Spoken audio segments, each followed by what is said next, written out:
Bismillah, walau hujan besar di luar, saya tetap unboxing karena buat bukti pembelian di Tokopedia dan juga buat konfirmasi ya ke seller kalau barangnya sudah diterima dengan baik. Jadi saya rekam. Ini adalah sebuah tablet bekas yang saya beli sebagai jajanan di 11.11. Jajanan, maksudnya ya manfaatin diskon lah ya di 11.11 ini. Kenapa saya beli tablet bekas? Alasannya karena smartphone yang nongol di kiri. Udah nonton reviewnya Oppo Find X9?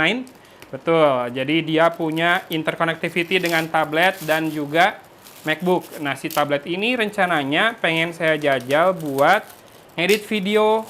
Video saya kan sederhana-sederhana doang kan. Kebanyakan unboxing, jadi cuma cut and trim saja. Saya sudah punya tablet Oppo yang Oppo MatePad SE Matte Display Edition, Oppo Pad SE yang Matte Display Edition. Sorry salah. Ini juga sama Matte Display Edition, tapi ini kelasnya di atasnya. Yes, ini adalah Oppo Pad 3 yang kalau beli barunya 9 juta. 9 juta belum sama smart case-nya yang 500.000. Kalau ini Oppo Pad Matte Display Edition saya beli bekas di kepala 6 juta kurang sedikit setelah diskon. Diskon 11.11 di Toped ya.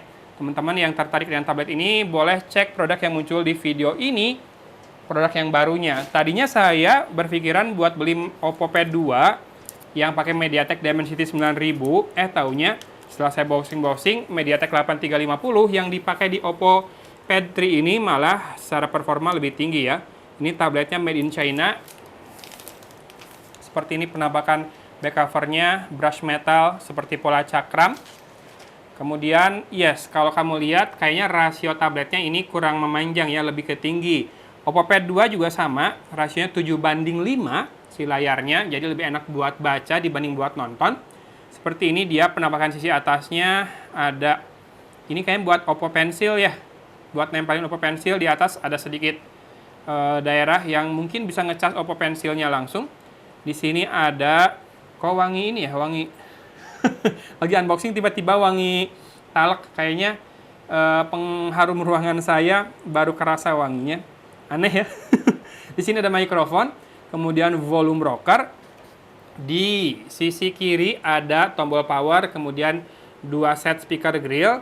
Tipis banget tabletnya, hanya sekitar 6, sekian milimeter. Di sisi bawah ada pogo pin, ini buat connect ke keyboard case-nya. Kemudian di sisi kanan ada mikrofon lagi, jadi ada 2. Kemudian ada 2 set speaker grill lagi, total 4 speaker dan port Type-C. Yes, ini pakai MediaTek Dimensity 8350 yang juga dipakai di smartphone barunya Oppo ya, Oppo Reno 14 ya. Ya. Kemudian juga kalau teman-teman pernah ingat saya review Infinix GT30 Pro juga pakai prosesor yang sama. Skor Antutu 10-nya sudah tembus 1 juta, apalagi skor Antutu 11-nya. Ini kan layarnya matte. Cuma kenapa pakai tempered glass lagi? Sudah layarnya matte kok pakai tempered glass glossy lagi. Jadi menyalahi ini dong kaidah aslinya. Kan pakai layar matte tuh biar enak, nggak silau pas nulis. Tapi nanti saya coba deh tanpa melepas tempered glass apakah tetap enak, apakah tetap nggak silau dan tetap smooth kalau pakai pensil. Saya kemungkinan harus beli pensilnya lagi. Pensilnya harganya Rp999.000. Kalau pakai diskon, siapa tahu jadi lebih murah. Dapat microfiber polishing cloth. Oke, buat bikin kinclongnya dikasih lap. Oh, ini yang bikin beda dari Oppo ya. Yes, harga barunya memang tinggi, lumayan tinggi ya. Untuk ukuran sebuah tablet yang Wi-Fi only. Tapi saya penasaran dengan interconnectivity-nya dengan performa yang lebih tinggi dari Oppo Pad SE Matte Display Edition saya. Dapat, ini adalah buku petunjuk dan safety guide-nya. Kemudian dapat kabel charging Type A to Type C, kabel data. Ini ada serial number-nya. Tapi ini nggak dapat, serius, ini nggak dapat casan. Mudah-mudahan sih support ini ya, support power delivery-nya 30 wattan, mudah-mudahan. Saya nggak tahu soalnya. Tapi kalau pakai charger bawaan harusnya 67 watt. Dia nggak dapat charger ternyata. Saya nggak tahu dari seller aja atau kalau dari official store-nya dapat. Karena ini kayaknya juga bukan unit Indonesia, tapi bergaransi internasional. Jadi karena si tabletnya dijual juga di Indonesia, harusnya bisa klaim garansi di sini juga. Berlaku internasional ya, garansi Oppo untuk gadget-gadget yang high class-nya. Oke, ini dapat flip case warna abu, tipis banget flip case-nya. Tapi tidak transparan. Saya suka yang transparan di sisi belakang. Kenapa? Karena bisa nyelipin stiker. Kalau ini kan harus ditempel stikernya. Sayang, kayak kulit jeruk. Jadi di rubberize finishingnya. Kemudian kamera belakangnya ini 8 megapiksel, kamera depannya juga sama 8 megapiksel, malah turun dibandingkan Oppo Pad 2 yang kamera utamanya 13 megapiksel ya. Oke, saya akan setup dulu sebentar. A few moments later. Selesai setup, saya skip untuk koneksi internet dan lain-lainnya biar cepat. Seperti ini penampakan home screen-nya. Ada application drawer, kemudian ada AI Studio punyanya Oppo. Kalau bloatware-nya hanya ada Netflix dan WPS Office sepertinya ya. Sisanya punyanya Google. Bahkan yang punyanya Oppo juga nggak terlalu banyak. Ada My Oppo, clone tablet. Kemudian, yes, ini udah kelihatan ya, layarnya jadi glossy malah karena pakai tempered glass lagi. Sementara si layar matte-nya ketutup sama tempered glass nih. Kalau saya sepertinya akan lepas tempered glass-nya karena pengen punya layar yang matte malah ya. Dan termasuk ada rencana buat ambil pensilnya. Mudah-mudahan di bawah tempered glass ini layarnya tidak ada masalah. Tidak ada gores, tapi kayaknya ini apik sih yang pakai. Kalau ngelihat kemulusannya dibilang no cacat, sebetulnya nggak juga, ada beberapa titik dent nih kayak di sini. 1, 2 kecil-kecil. 3. Saya tidak akan minta ganti rugi kompensasi apa-apa. Karena saya bukan buat dijual lagi, buat dipakai ya. Oke, yuk kita lihat di about phone-nya, about tablet deng. Yes, about device ini masih pakai Android 15. Yes, Android 15 dengan 1 Juni 2025 security update-nya. Ini belum di-update ke yang terakhir.